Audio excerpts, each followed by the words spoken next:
The Bible is accurate.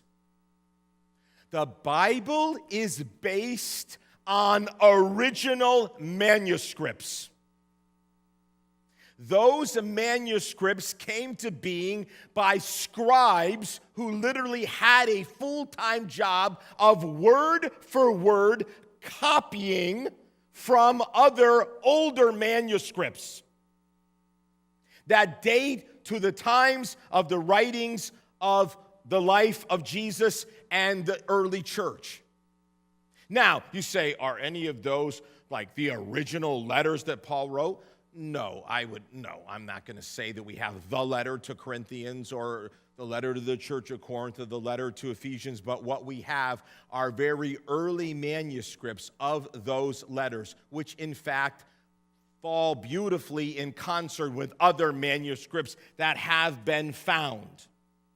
No prophecy in the Bible has ever been disproved. None. Zero. And at least 30 of the prophecies about Jesus were positively, historically fulfilled. At least 30. There are 39 ancient sources outside of the Bible that provide us with at least 100 facts about the life of Jesus Christ. 39 outside of the Bible, historical documents.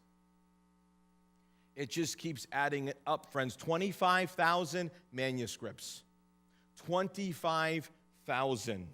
Now, let's just get to some of the foolishness.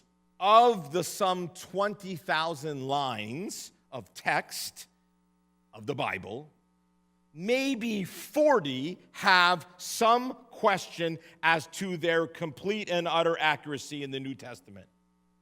Most of those are simply variations of the same thing where maybe a scribe made some type of copying error. Now, let's just pause for a moment on this word error. 40 out of 20,000. Can we go to math class today? I'll make it easy for you. 99.75% versus 0.25%. Of the 0.25% in which a mistake of a copyist was made, none of those very small numbers have anything to do with any major doctrine or any major statement about Jesus or what the church teaches or what we believe. None. Zero. Well, what about the contradictions in the Bible, Pastor Rick? There's a lot of contradictions in the Bible. Really. People say this, of course, to me, or not much anymore because, you don't want to fight a heavyweight if you weigh 140 pounds, but they may say this stuff to you. Well, there's a lot of contradictions in the Bible.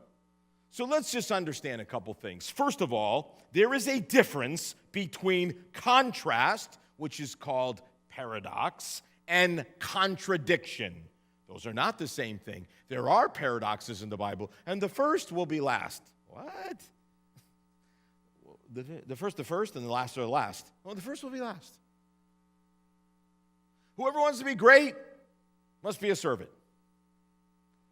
Okay? You can understand that. You just need a little help in understanding it. It's not a contradiction. There are no contradictions in the Bible. Well, what about Judas? Let's just take Judas, for instance, Pastor Rick, because let's just look at it real quick. Like, we don't have a lot of time here today, but let's just take a moment so you can just know that I'm just giving it to you straight as I can be. So Matthew 27 and verse 5 says that Judas threw the money into the temple and went out and hanged himself.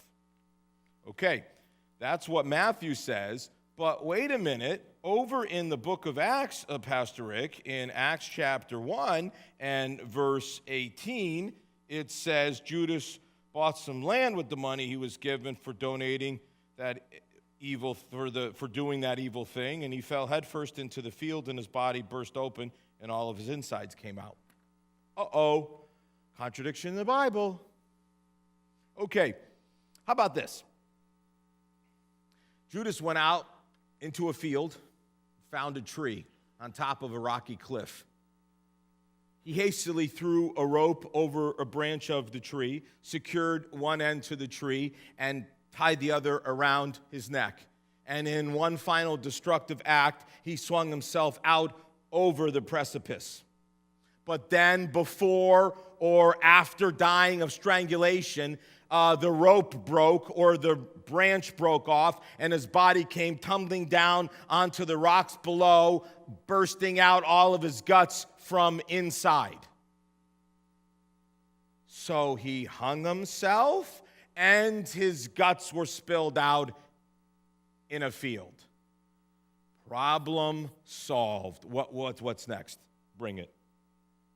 We can do this all day, friends. I can do this all day. I can juggle and do it at the same time because it's explainable and it's understandable. It's just when we get to a place that we are unwilling to listen or consider that we find ourselves in a place where we're no longer open-minded when people claim to be. By the way, there's entire books like the Encyclopedia of Bible Difficulties or the Book of Bible Difficulties or Contradictions. These are books that are devoted to just going through all the supposed contradictions in the, Cain and Abel, and then how did Cain have a wife? And you mean because the Bible didn't tell you that there were also women, that means it's somehow impossible? The Bible leaves information out, just like you and I leave information out.